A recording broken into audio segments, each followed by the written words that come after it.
হয়তো আপনারা অনেকেই দেখেছেন যে মোবাইলে দুবার টাচ করলে কিন্তু আর কি স্ক্রিন লাইটটা জ্বলে যাচ্ছে, আবার দুবার টাচ করলে কিন্তু স্ক্রিন লাইটটা অফ হয়ে যাচ্ছে। তো গাইস এরকম সেটিংস কিন্তু হয়তো আপনারা অনেকেই দেখেছেন কারো না কারো মোবাইলে।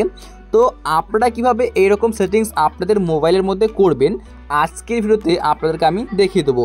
হ্যাঁ বন্ধুরা, আপনাদের ফোনের মধ্যে কিন্তু এই সেটিংসটা আছে। তো আপনি কিভাবে করবেন আসুন আজকের ভিডিওতে আপনাকে জাস্ট এটা দেখিয়ে দিচ্ছি। প্রথমত কী করবেন, চলে যাবেন আপনাদের ফোনের সিম্পলি সেটিংসের মধ্যে। আমি এখানে ক্লিক করছি আমাদের ফোনের জাস্ট সেটিংস। তো সেটিংসে আসার পর এখন আপনি কি করবেন, সিম্পলি আপনি এই জায়গায় ক্লিক করবেন। দেখুন শো করছে একটা অপশন, এই যে দেখতে পাচ্ছেন home screen and lock screen. আপনি সিম্পলি এখানে একটা ক্লিক করে দেবেন। ওকে, আমি ক্লিক করে দেখাই আগে। সিম্পলি আমি এখানে জাস্ট ক্লিক করলাম হোম স্ক্রিন অ্যান্ড লক স্ক্রিনের মধ্যে। তারপর আপনার সামনে কিন্তু এরকম একটা পেজ চলে আসবে। আপনি সিম্পলি কি করবেন, জাস্ট একটু এদিকে চলে আসবে স্ক্রল করে।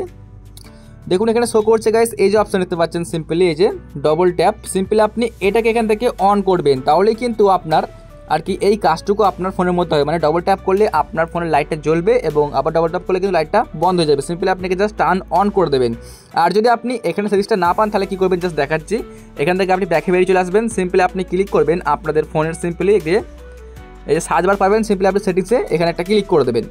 এই জায়গায় ক্লিক করার পর আপনি লিখবেন জাস্ট ডবল ট্যাপ। সিম্পলি আপনি ডবল ট্যাপ লিখে দেবেন। তারপর দেখবেন যে আপনার সামনে কিন্তু এই সিরিজটা কিন্তু খুব সহজে আপনি আবারও পেয়ে যাবেন। তারপর কিন্তু আপনি সিম্পলি এই জায়গায় ক্লিক করে সিরিজটিকে আপনি আবারও এভাবেই অন করতে পারবেন। বন্ধুরা, আপনাদের এই ভিডিওটা কেমন লেগেছে অবশ্যই কমেন্ট করে জানাবেন। আর এইরকমই হেল্পফুল ভিডিও পেতে আমাদের চ্যানেলটিকে অবশ্যই সাবস্ক্রাইব করে নেবেন।